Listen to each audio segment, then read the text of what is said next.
Assalamualaikum warahmatullahi wabarakatuh. Hello everyone, how have you been all? I hope everything is going well with you all. Baik, bersama saya Kanesa Bila Aulia selaku jubir dari perwakilan kelompok 6. Pada hari ini, saya akan membahas materi yang kedua yaitu mengenai kurikulum, syllabus, and lesson plan atau disebut dengan RPP. Oke, next.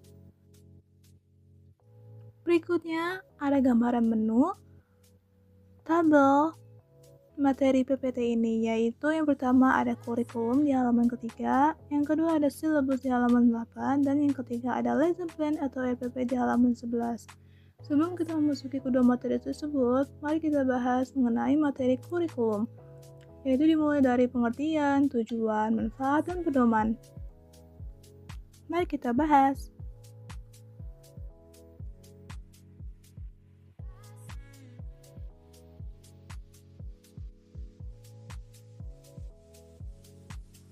Lalu selanjutnya ada pengertian kurikulum. Ada yang tahu nggak sih apa itu kurikulum? Oke, saya akan membahas pengertian kurikulum itu sendiri. Kurikulum adalah seperangkat rencana dan pengaturan mengenai tujuan, isi, dan bahan pelajaran serta cara yang digunakan sebagai pedoman penyelenggaraan kegiatan pembelajaran untuk mencapai tujuan pendidikan tertentu. Next. Tidak hanya itu, kurikulum dapat diartikan sebagai rencana pembelajaran, panduan pendidikan, dan alat pencapaian tujuan pendidikan. Dari ketiga tersebut, kurikulum dapat berbeda arti. Hah, bagaimana?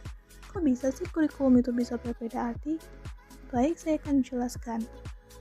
Oke, yang pertama ada rencana pembelajaran. Kurikulum adalah rencana yang berisi tujuan, materi, kegiatan, dan evaluasi pembelajaran. Yaitu yang kedua ada panduan pendidikan. Nah, kurikulum ini berarti menjadi panduan bagi guru dan siswa dalam melaksanakan proses pembelajaran. Lalu yang terakhir ada alat pencapaian tujuan pendidikan. Nah, kurikulum ini dirancang untuk mencapai tujuan pendidikan yang telah ditetapkan. Begitu ya teman-teman. Oke, selanjutnya. Lalu selanjutnya ada tujuan kurikulum. Tujuan utama dari kurikulum adalah untuk mempersiapkan peserta didik agar menjadi pribadi yang beriman, bertakwa, berakhlak mulia, sehat, berilmu, cakap, kreatif, mandiri, dan menjadi warga negara yang demokratis serta bertanggung jawab. Lalu mampu mengembangkan potensi diri sesuai dengan minat, bakat, dan kemampuan masing-masing. Lalu dapat berkontribusi positif dalam kehidupan bermasyarakat, berbangsa, dan bernegara.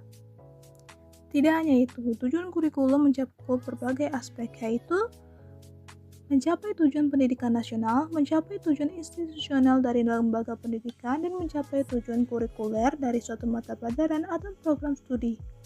Oke, next. Lalu selanjutnya ada manfaat kurikulum. Terdapat 3 manfaat kurikulum antara lain. Pertama, bagi peserta didik.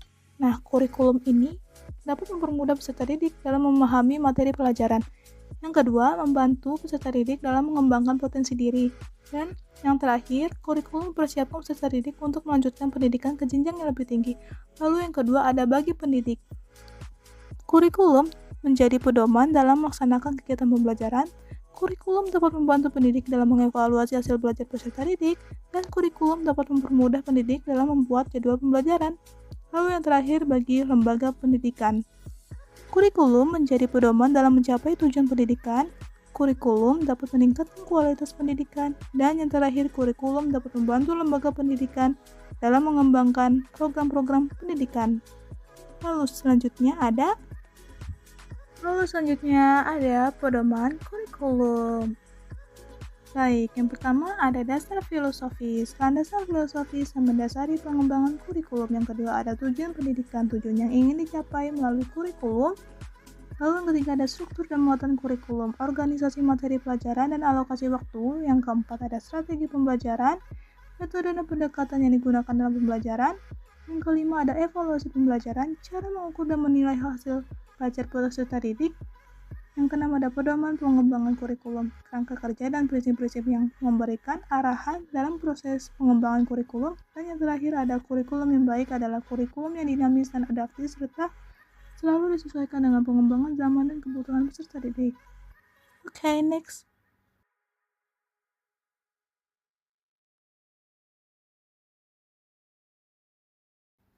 Oke, selanjutnya kita memasuki materi yang kedua, yaitu ada silabus.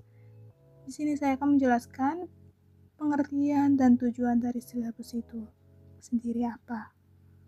Baik, silabus adalah rencana pembelajaran pada suatu dan atau kelompok mata pelajaran atau tema tertentu yang mencakup standar kompetensi, kompetensi dasar, materi pokok, atau pembelajaran, kegiatan pembelajaran, indikator pencapaian kompetensi untuk penilaian, alokasi waktu, dan sumber belajar. Lalu, ada pun tujuan dari silabus dalam rencana pelaksanaan pembelajaran adalah untuk mempermudah, memperlancar, dan meningkatkan hasil proses belajar mengajar dengan menyusun rencana pembelajaran secara profesional, sistematis, dan berdaya guna.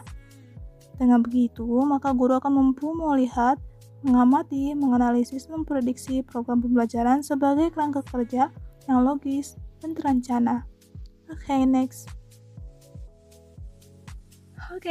Berikut terdapat bagian penting yang biasanya ada di silabus. Yang pertama ada informasi guru. Di bagian awal terdapat nama guru, email, atau nomor kontak, dan jadwal jam konsultasi jika ingin bertanya atau diskusi.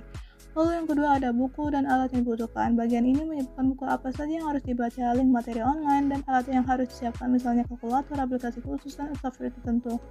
Biasanya dijelasin juga yang mana yang wajib dan mana yang hanya saran.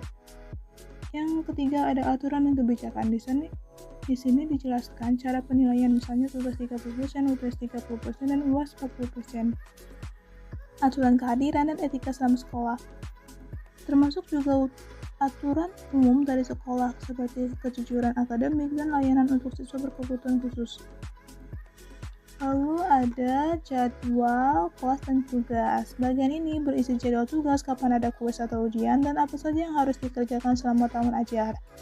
Beberapa silabus mungkin lebih terperinci atau akan menyusun informasi dengan cara yang berbeda, namun masing-masing akan mencakup setidaknya 4 topik yang disebutkan di atas.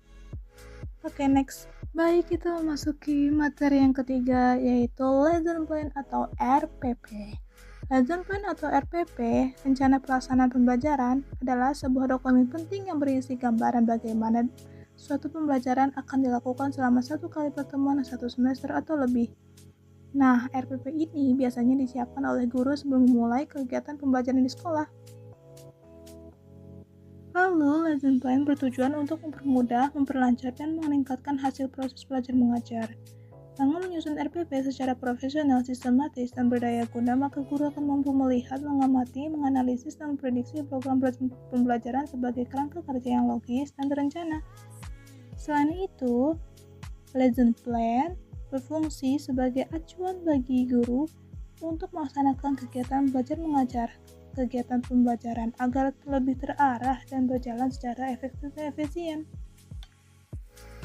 Lesson plan sendiri dapat membantu guru mengelola waktu secara efisien, menyesuaikan metode pengajaran dengan kebutuhan siswa, dan tentunya berperan penting dalam menjaga konsistensi pembelajaran terutama jika ada pergantian guru atau kolaborasi antar pendidik. Oke, next. Selanjutnya ada model lesson plan. Berdasarkan kurikulum 2013 dalam rencana pelaksanaan pembelajaran RPP, guru menuliskan identitas sekolah, identitas mata pelajaran, kelas, semester, kompetensi inti, kompetensi dasar, indikator, tujuan atau sasaran pembelajaran, mata pelajaran atau materi pembelajaran, metode pembelajaran, media pembelajaran, sumber belajar, kegiatan pembelajaran, alokasi waktu, dan penilaian. Menurut Tyler dalam Cokro Sujoso 2004, ada 5 prinsip umum untuk menentukan pengalaman belajar, yaitu yang pertama, untuk mencapai tujuan, siswa harus melakukan sesuatu yang memungkinkan mereka mencapainya. Yang kedua, kegiatan pembelajaran harus membuat siswa merasa puas, karena kepuasan akan membuat mereka bersemangat untuk belajar lebih banyak lagi. Yang ketiga, pengalaman belajar didasarkan pada tingkat siswa. Yang keempat, untuk mencapai tujuan tersebut, guru harus mengajar siswanya dengan menggunakan banyak pengalaman belajar karena siswa akan bosan jika guru hanya mengajarkan mereka dengan satu pengalaman belajar.